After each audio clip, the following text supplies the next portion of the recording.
నవ్విన కన్నీళ్ళు వస్తాయి, ఏడ్చిన కన్నీళ్ళు వస్తాయి. కానీ నవ్వించిన వాళ్ళు 4 రోజులు గుర్తుకుంటారు, ఏడ్పించిన వాళ్ళు మాత్రం లైఫ్ లాంగ్ గుర్తుకుంటారు. కానీ ఇద్దరు ఏదో ఒక గుణపాఠం నేర్పుతారు. అది నేర్చుకొని దాటుకుంటూ పోవడమే జీవితం. ప్రేమించండి, ప్రాణం కంటే ఎక్కువ ప్రేమించండి. కానీ చనిపోకండి, వాళ్ళు దక్కడం లేదని.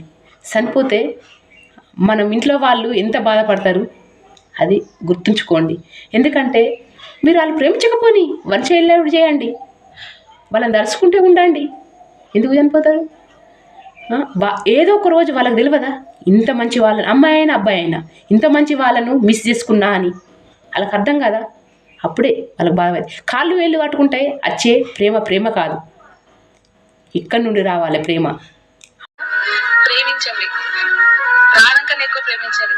తగ్గట్లేదు అన్నప్పుడు చచ్చిపోవాల్సిన అవసరం లేదు. నువ్వు నిజంగా ఆయన ప్రేమిస్తే అమ్మాయినా అబ్బాయినా లైఫ్ లాంగ్ ఆయన కోసమే నిల్చోండి. పెళ్లి చేసుకోవచ్చు ఎవరిని, తనను చూస్తుండు, వన్ సైడ్ లవ్ చేయి.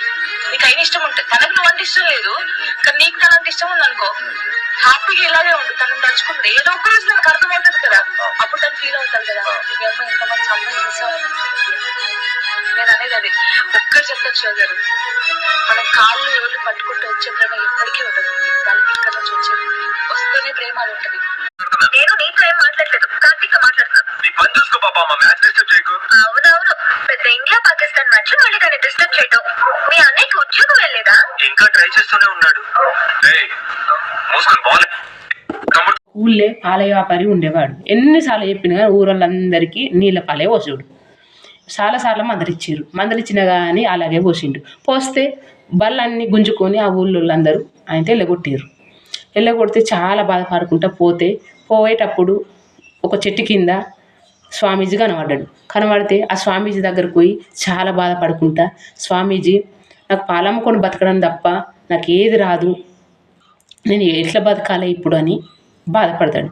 బాధపడితే నువ్వెందుకు ఇంత బాధపడుతున్నావు అయ్యా, సరే నేను